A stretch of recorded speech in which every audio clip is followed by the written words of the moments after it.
She's my boss.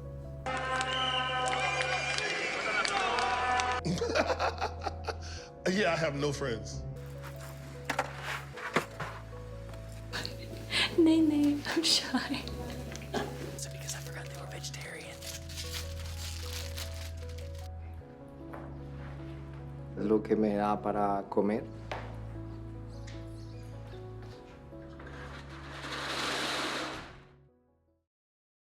Documentary form. This is a topic that until recently has remained largely unconsidered by myself. I fell into the incorrect assumption that they were all cut from the same cloth, and followed the form we have seen over and over. Interviews, archive images, family, and semi-scripted moments used to emphasize the story the director wants to tell.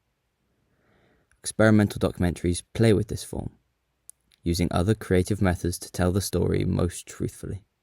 This deluge into experimental documentaries has led me to study the work of documentarian duo David Redmond and Ashley Sabins. Their 2009 documentary, Invisible Girlfriend, follows Charles as he rides his big red bike 400 miles through rural Louisiana to find his invisible girlfriend. Charles is a marginalized member of society who suffers from schizophrenia and stopped taking his medication after having a bad reaction to it. However, they never paint Charles in any particular light. The way they capture him allows him to be totally himself and true to it. It is put well in an article titled Invisible Girlfriend by Michael Tully. Redmond and Sabins have a special knack for embedding themselves fully in complicated environments, removing even the tiniest political and sociological shards, and delivering bracingly intimate portraits that respire with pure, unfiltered humanity. In my eyes, this skill is the main reason for this documentary's success. They do not attack the topic hoping for a certain outcome. They merely shoot in such a way that it allows the subject to continue being their purest self, and then go about representing that through their chosen form. Part of achieving this is down to what equipment is used to capture the film. In this case, it was shot on a DV camera, which is small and unobtrusive, allowing the filmmakers to often go unnoticed compared to if they shot it using more industry-standard equipment. With this, obviously, comes lacking image quality. I, however, don't necessarily see this as a problem. In this case, lacking image quality can show the genuine truth behind the images, as written here by Andre Bazin. Its faults are equally witness to its authenticity. The missing documents are the negative imprints of the expedition, its inscription chiseled deep. Here, he is saying that the imperfections we see are merely representations of the journey the filmmaker and subject have been on together. If there were no imperfections, there would have to be no journey. This authenticity is quintessential if close to total truth is wanted within a documentary. However, striving for authenticity should not ultimately ruin the viewing experience.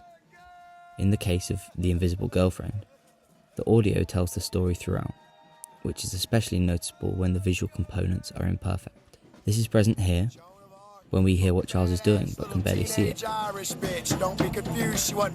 They capture what they can without intruding on what is happening in the slightest.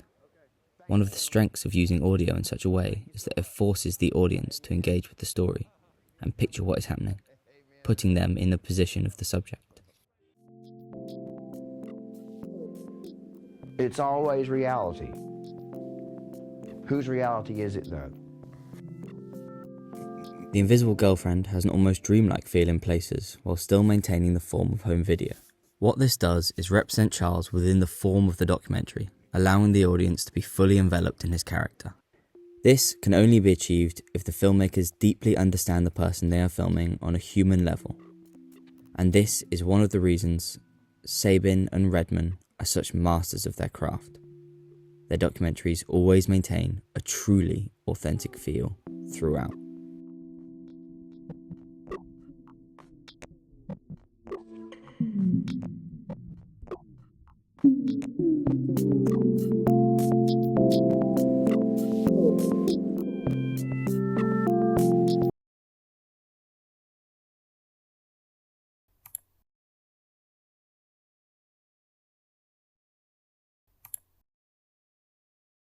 Sabins and Redmond's style changes drastically across their filmography, seemingly dependent on what they're interested in at one time, meaning they don't subscribe to only one creative process. ensuring their films are original and the form suits their subject matter.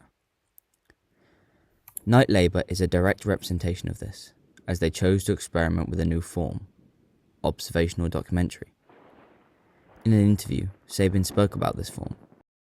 And it's all sort of observational, and it's part of the everyday and mundane. I think those things are what interest us right now. That sort of almost like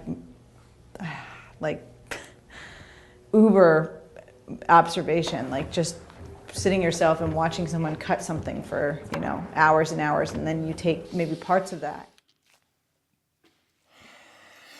One thing I find this form does is completely immerse the audience into the life of Frank Merchant. This is achieved through the static, often wide, long duration shots, which show the audience in real time what a day in the life is like. It also shows authenticity as things cannot be / aren't cut away from. Every shot tells a story of its own, and the audience must watch the whole thing to grasp said story. Just look at this shot. It's 4 minutes long and simply shows Frank smoking a cigarette on his break. However, because it is allowed to run, we see his unwillingness to go back to work. We experience his time delaying as he stands up, looks around, picks something up, throws it, undoes his coat, does it back up, takes his hat off. All these things to slow down his return to the factory. This is then followed by a hard cut to the sound of lobsters being forced into a box. This is the harsh reality of Frank's working environment, shown through 2 simple shots. One thing I noticed when watching Night Labour is how the composition of the shots often excludes important aspects of the scene, and can even cut off Frank's head. In my eyes, this made it feel, although it was self-shot, and painted it as almost a journal of Frank's life. Obviously, this is simply the nature of the observational form, and isn't necessarily a problem, as the audio informs the audience of what is happening off-screen.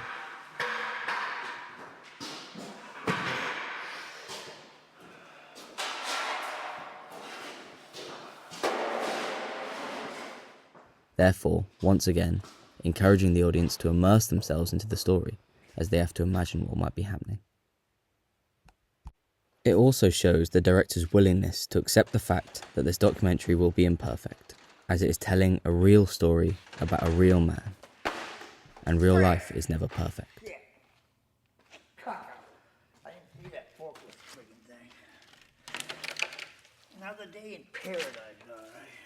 Shots can often be confusing, such as this one here, as we don't know what he is getting ready for.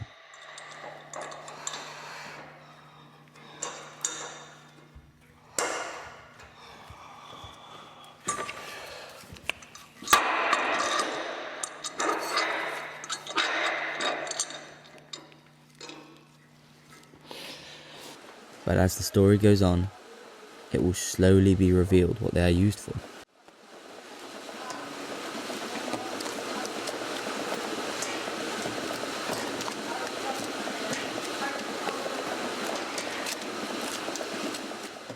Beautifully capturing the small narratives which play out throughout daily life.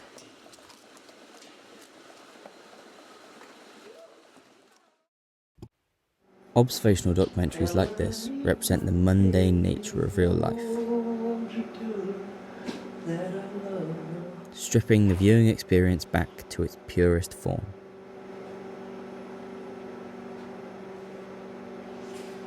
As if the audience was sat there watching Frank in real life.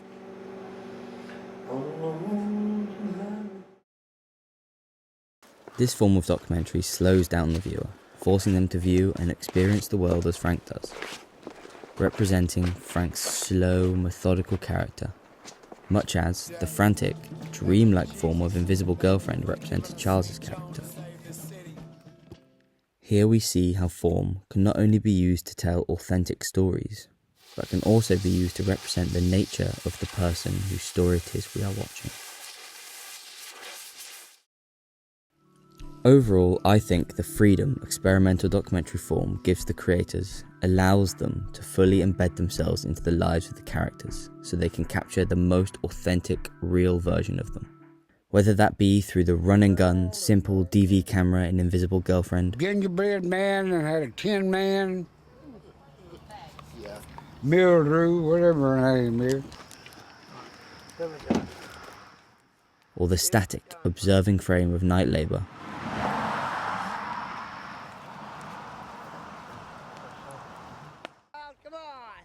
The stories which we get out of it are beautifully real.